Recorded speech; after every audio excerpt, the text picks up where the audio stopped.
Uşaq vaxtı sanırdım əziyyət çəkirəm mən. Bilmədim o günlərə bir xət çəkirəm mən. Hər küçəmizi görəndə əsət çəkirəm mən.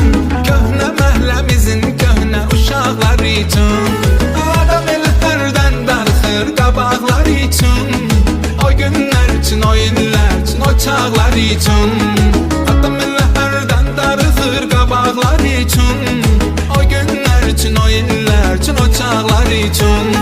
Canımda qurbandı mənim əməli xalisə. Mən heç zaman yaxşıları qatmaram pisə. Bir vaxtı namaz qılan qılıb indisə, bazada etket qavurur araqlar.